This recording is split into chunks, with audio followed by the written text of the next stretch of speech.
They get you to unconsciously assimilate these elements, not realizing that as much as you are a projector, you are as well a viewer. Imagine yourself being in a movie theater, sitting in the audience, looking at the projection on the screen. Well, you are the projector. You are the audience, you are the screen, you are the entire theater. It's up to you to turn it into a dream theater or a theater of nightmares. If you're unconsciously assimilating low vibrational energy, you're absorbing it, you're carrying it, you're propagating it, you're transmitting it, you're projecting it.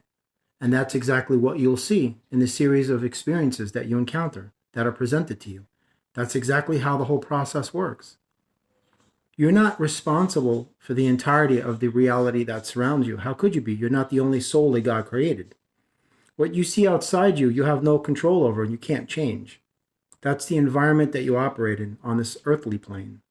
What I'm referring to is metaphysical. Your actions, your ideas, your words, whatever you write, your intentions becomes an extension of your energy. If you are unconsciously assimilating external negative emotional energy, that's exactly what you're going to project. And that inevitably is what you will view as an experience, a situation, a circumstance. So it's up to you to take control of that not happening by being fully aware of what your thoughts are as an individual, that you've created them within yourself, and something that's extraneous, something that is alien or foreign.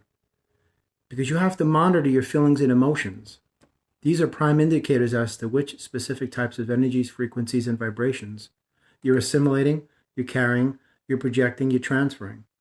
As I've said before, this is a gregarious reciprocity. It's cyclical. What you send out, you get back. What you put in, you receive. That's why if you perceive an experience as hostile or dangerous or a threat, that's because on an unconscious level, you've already saturated that experience with your energy.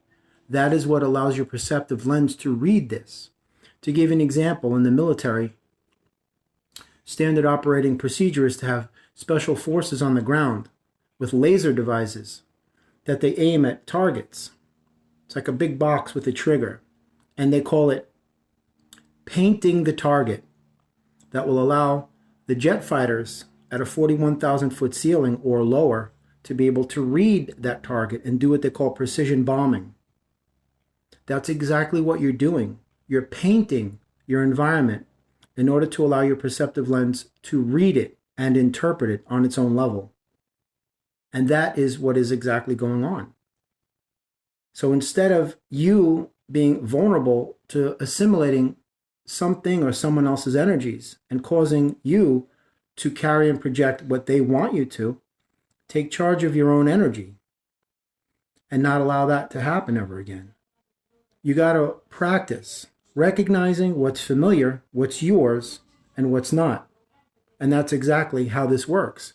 Because so many people are oblivious to these things because society runs at such a frenetic pace.